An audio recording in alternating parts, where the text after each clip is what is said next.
멸공. 안녕하세요, 우짜라고입니다.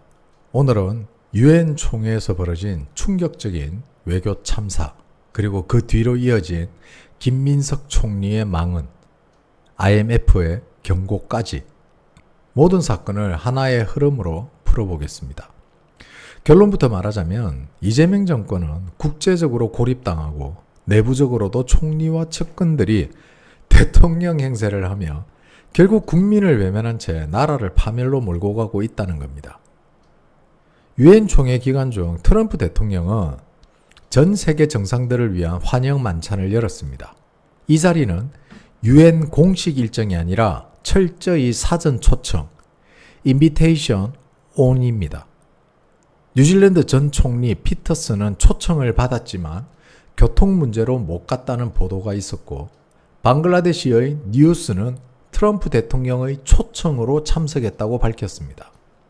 즉, 이건 모든 국가가 자동으로 가는 자리가 아니라 트럼프가 인정한 인물만 들어갈 수 있는 무대였습니다. 그런데 한국의 이재명은 그 자리에 없었습니다.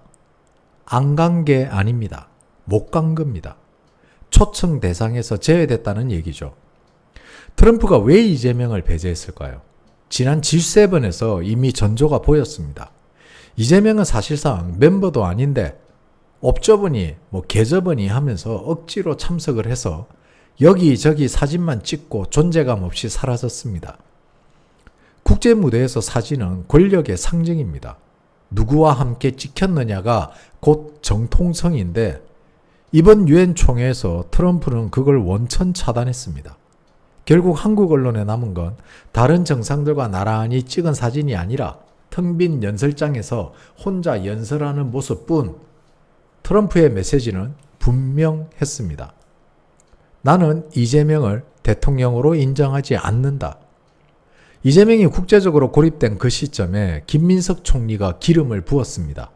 미국이 비자 문제를 해결하지 않으면 3,500억 달러 투자도 없다. 이게 총리 입에서 나왔습니다. 문제는 두 가지입니다. 첫째, 대통령이 외교 무대에서 소외된 와중에 총리가 대통령 행세를 하며 미국을 협박했다는 겁니다. 둘째, 발언 시점이 최악이었습니다. 미국 시간으로 24일, 바로 다음 날이 한미 관세 협상이었거든요. 관세 협상은 한국 경제에 직격탄이 될 민감한 이슈입니다. 그런데 총리가 협상 직전에 투자 없다 운운하며 미국을 자극했으니 협상장은 들어가기 전부터 냉각될 수밖에 없었습니다. 외교에서 타이밍이 전부인데 김민석은 자기 위치를 망각한 채 자기가 대통령인 줄 착각하고 발언을 던진 겁니다.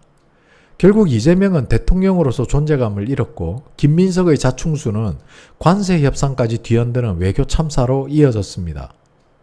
이쯤 되면 한국 정권은 대통령이 넷입니다. 이재명, 정청래, 김민석, 김어준. 정상적인 민주주의 국가는 대통령이 하나인데 이 정권은 가짜 대통령 4명이 권력을 나눠먹고 있는 상황이죠. 이 와중에 국민은 어디 있습니까? 물가 폭등, 환율 불안, 일자리 위기 속에서도 이들은 국민을 위한 정책은 뒷전입니다. 국민 세금으로 수행단을 줄줄이 끌고 다니며 남는 건 빈 연설장 사진 한 장뿐입니다. 권력 유지용 쇼를 위해 국민 혈세를 펑펑 낭비하고 있습니다. 국민에게 필요한 건 민생 안정인데 정권은 권력쇼와 언론 플레이만 반복하고 있습니다. 여기에 IMF까지 한국 경제에 대해 경고를 날렸습니다. IMF는 독립적 기구로 보이지만 사실상 미국이 좌지우지하죠. IMF 경고는 단순한 경제 분석이 아니라 미국의 금융 제재 빌드업일 수 있습니다. 미국은 늘 이렇게 갑니다. IMF가 먼저 경고하고 신용평가사 등급 하락을 경고하고 외국인 자본이 이탈하며 환율이 폭등하고 경제가 불안해진다는 거죠.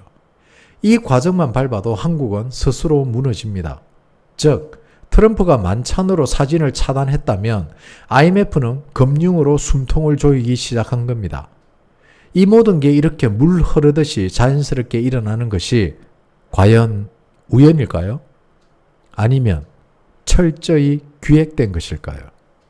판단은 여러분들의 몫입니다. 자, 정리합시다. 트럼프는 만찬 배제와 사진 차단으로 이재명을 국제 무대에서 고립시켰습니다.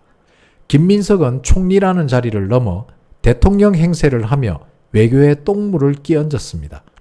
정청래는 선동, 김어준은 여론조작으로 뒤에서 나라를 흔들고 있습니다. IMF는 금융 경고를 했고 미국식 제재의 예고편을 보여주고 있습니다. 이 정권은 결국 허수아비, 착각군, 선동군, 선정군 이 4명이 가짜 대통령처럼 권력을 나눠먹는 구조로 흘러가고 있습니다. 국민에게 남은 건 세금 낭비, 경제 불안, 국제 고립뿐이죠. 이번 유엔 총회는 단순한 외교 행사가 아니었습니다. 트럼프는 만찬과 사진 배제로 이재명을 국제 무대에서 철저히 고립시켰고 김민석은 착각 발언으로 그 고립을 스스로 증명했습니다. 정청래와 김어준까지 합세 여론 선동만 일삼는 이 정권은 이제 허수아비 대통령 넷이 국민 세금을 태우며 권력소를 벌이고 있을 뿐입니다. 국민의 이익은 없고 남는 건 세금 낭비, 국제적 고립, 금융 불안 뿐이죠. 그럼 앞으로 어떻게 될까요? 앞으로 10월 말 한국 경주에서 열릴 에이펙 회의가 기다리고 있습니다. 이미 유엔 무대에서 사진조차 못 찍고 배제당한 이재명이 에이펙 무대에서 과연 어떻게 대접받을까요? 전 세계 정상들이 모이는 자리에서 또다시 외면당하고 이번엔 자국 땅에서조차 굴욕을 당하는 장면이 펼쳐질 가능성이 큽니다. 에이펙 회의장은 환영 만찬도 환영 사진도 국제 언론의 카메라 앞에 다 공개되니 그 수모가 더 선명히 드러나겠죠. 유엔에서 고립, 에이펙에서 수모, 이 흐름은 우연이 아닙니다. 트럼프가 만들어 놓은 국제적 압박 구조가 계속 이어지고 있는 겁니다. 결국 이재명 정권은 외교적으로도 경제적으로도 정치적으로도 스스로 무너지는 길을 피할 수 없습니다. 멸공